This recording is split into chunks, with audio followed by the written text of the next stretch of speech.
देखते हैं आज का टुडे ट्रेड।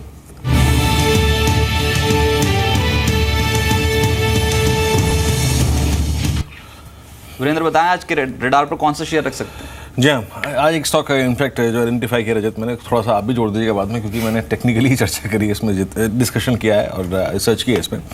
देखिए स्टॉक बहुत शानदार है और कल मैंने न डेली देखे, ना आर्ली देखा, ना मिनट देखा, ना वीकली देखा, ना मंथली देखा। कल मैं इनफैक्ट जो स्टडी कर रहा था वो देखा क्वार्टरली चार्ट्स पे, यानी 3 मंथ चार्ट्स पे। 3 मंथ चार्ट्स पे एक सडनली चार्ट पकड़ में आया और वो था BF इन्वेस्टमेंट्स।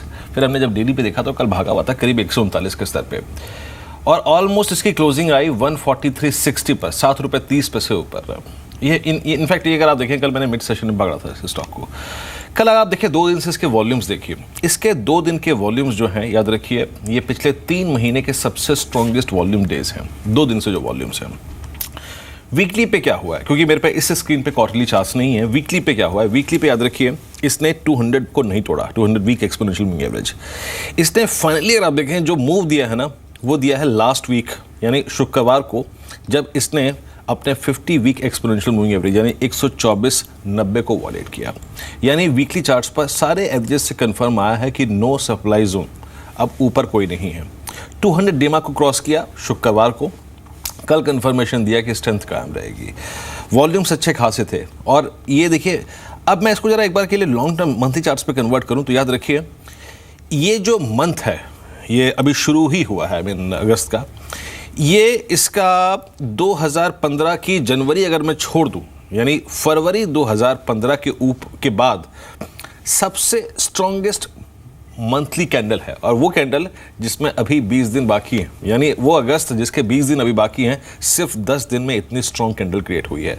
तो याद रखिए आपका रिस्क रिवॉर्ड रेशो बहुत बेहतरीन है इस वक्त। पहली चीज़ जो होती है आपके ट्रेड पे कि आप रिस्क रिवॉर्ड रेशो देखिए, अभी मैंने आपको सारे एवरेजेस की कहानी बताई।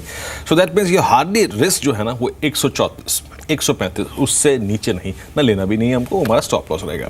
और ऊपर याद रखिए सप्लाई जोन कहीं नहीं है, कोई सप्लाई जोन नहीं है बिफोर आई थिंक 155-56 पे एक माइन्यूट सप्लाई जोन है। अदरवाइज अगर आप इस चार्ट को देखें तो ये क्लियर कट तेजी का मैंडेट दे रहा है।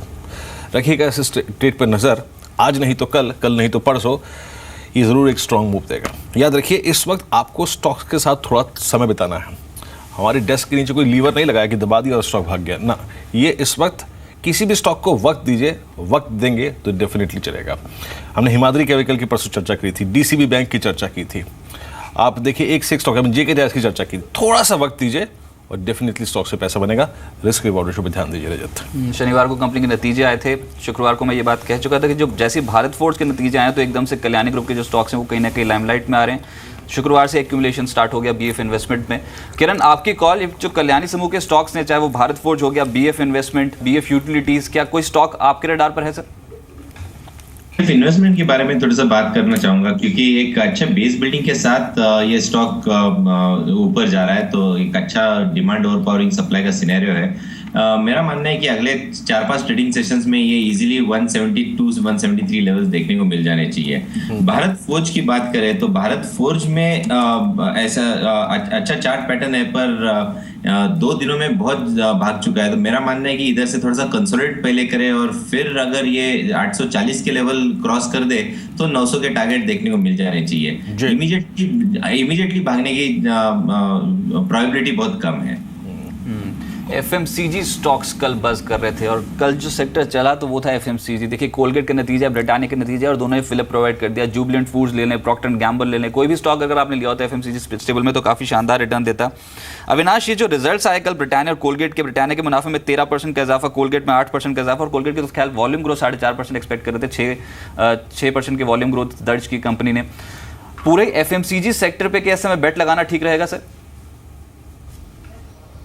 नहीं, बिल्कुल। इनफैक्ट रजत, कल ब्रिटानिया और कोलगेट के जो नतीजे आ गए, मेरे ख्याल से मार्केट्स की उम्मीदें से काफ़ी बेहतर थे। इनफैक्ट कोलगेट की बात करें तो not only profit growth but volume growth बढ़िया था। इनफैक्ट प्रीवियस वीक मरीको के नंबर्स भी काफ़ी दमदार आ गए, 8% का स्ट्रॉन्ग वॉल्यूम ग्रोथ आया। तो हमको लग रहा है कि ये सेक्टर में GST के बाद डेफिनेटली और फायदा आएगा।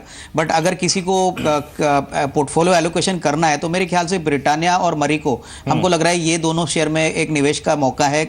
अच्छा रिस्क रिवॉर्ड रेशियो है, अगर किसी को 6 से 12 महीने का व्यू है। ओवरऑल आई थिंक सेक्टर में बारिश अच्छी आने के कारण second half definitely volume growth और मार्जिन में अच्छा इजाफा हो सकता है।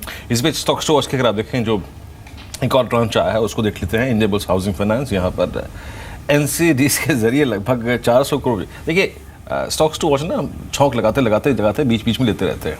कोई बड़ी खबर आए तो पहले शुरुआत कर लेंगे, फिर स्टॉक्स टू वॉच पे आ जाएंगे।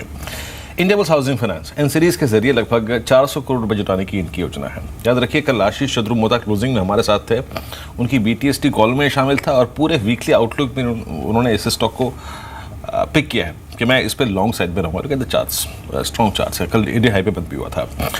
बात करूंगा इस पर विस्तार से भी। और उसके बाद श्री पुष्कर केमिकल्स यहाँ पे प्लांट बंद होने की खबरों का खंडन किया है और इनफैक्ट फाइनली अगर आप देखें डिनाल हो गया कि कोई प्लांट शटडाउन नहीं है हमारा। और एक गीतांजलि जेम्स यहाँ पर 11 अगस्त को कंपनी की बोर्ड बैठक है, प्रमोटर्स को वारंट जारी करने को लेकर यहाँ पर फैसला संभव है। ये मुड़ के एक बार फिर से वहीं आता हूँ इंडिया बुल्स हाउसिंग फाइनेंस पे। आपकी राय क्या होगी किरण इस पर? टेक्निकली आपकी अप्रोच क्या होगी इस स्टॉक पे? कौन से स्टॉक पे आप बात कर रहे हैं वीरेंद्र जी? सुनाई नहीं दिया। India bulls housing finance. India bulls housing finance बहुत ही बेहतरीन चार्ट पैटर्न है और मेरा मानना है, मैंने भी आप ही की चैनल पे बहुत बार इसको रेकमेंड कर चुका हूँ और इधर से बहुत सारी अपसाइड दिखाई देगी। इसमें एक बहुत इंपॉर्टेंट सपोर्ट करीबन 788 पे है और मेरा मानना है कि इधर से इजीली अगले 2 ट्रेडिंग सेशंस में 827 से 833 तक जा सकता है। चार्ट पैटर्न बहुत बेहतरीन है।